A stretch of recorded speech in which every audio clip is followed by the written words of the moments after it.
Okay, internal conflict. Internal conflict is the monologue within our own head that we have, the fight we have with ourselves every day. You will see this quite a lot within both Romeo and Juliet and Entangled. I've made a list for you. I'm just going to talk you through them now, and I do expect you to be taking these notes. All right. The first thing for Romeo, in order, is that he's actually really unsure about attending the ball in the first place. You could probably think of other things, and if you can, chuck them in. I'm already thinking of them off the top of my head now. These are just the ones that I've written down. So Romeo is really unsure about attending the party. He's like, oh, I don't think this is a good idea. I do not think I should do this.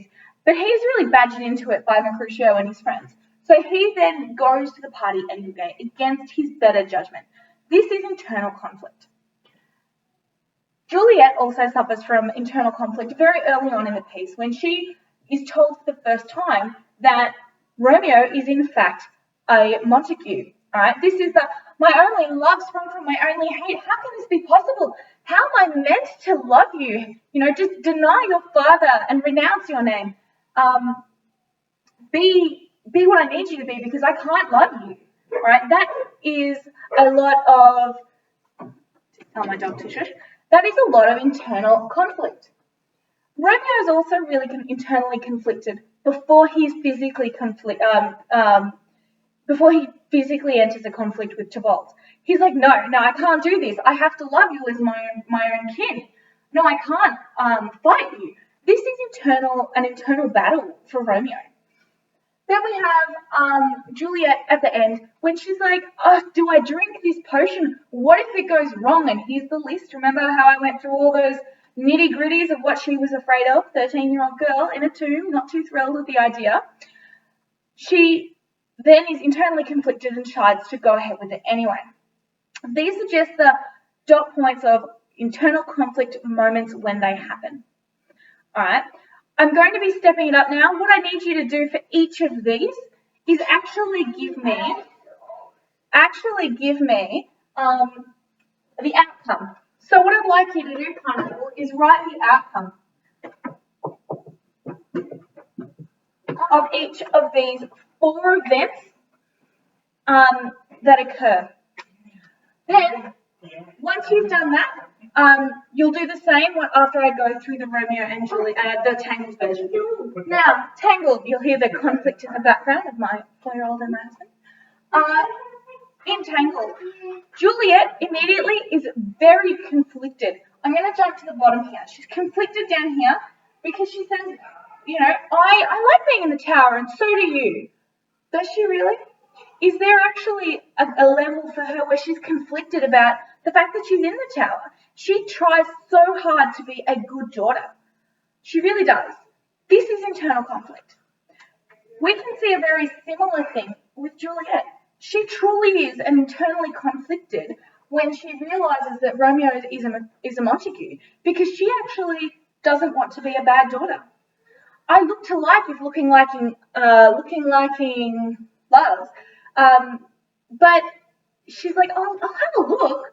I don't want to disappoint you. That is the same with Rapunzel. I'll stay in the tower because she doesn't want to disappoint Gothel, who she sees as her mother. So she then has a lot of internal conflict about leaving the tower. Now, this is the most evident thing you'll see in the text. She sees that with early on when she's swinging around the tree on her hair. I've clearly seen this movie quite a few times. And she's like, oh, I should go back. And Flynn's trying to play on that emotion, that confliction that she's suffering from. This can easily be compared to Juliet when she's saying, oh, should I take this potion? What are all the things that could go wrong? All right. So Gothel's put these ideas in her head, but Juliet has these imagined ideas of what could go wrong.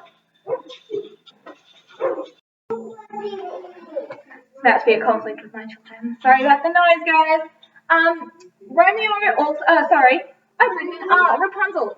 Rapunzel feels really conflicted about staying with Flynn, all right, and trusting him as he goes through, all right. We see that again when Juliet is really unsure about trusting Romeo. And she says to him, don't swear on the moon.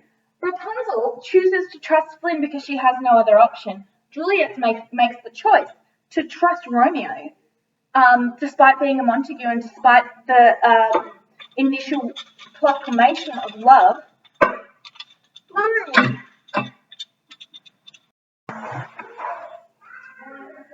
We also see Flynn and Rapunzel having a very similar moment of internal conflict. Now, this is a very short one. It's just one I picked up when I was watching it. But they actually felt very uncomfortable with telling the truth about their past and their hair.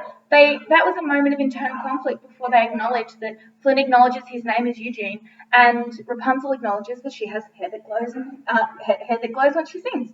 So that's just a quick moment of internal conflict there. So we've got quite a bit of internal conflict in both texts. What I'd like you to do for this one is also write about the outcomes. So I'm just going to explain what I mean by that, Apple. So what I mean by that is Romeo attends the ball. The outcome of that is that he has a good time and meets Juliet. Juliet, realizing Romeo is a Montague, she decides to put aside her family for this newfound love at first sight with Romeo. Fight with Tybalt.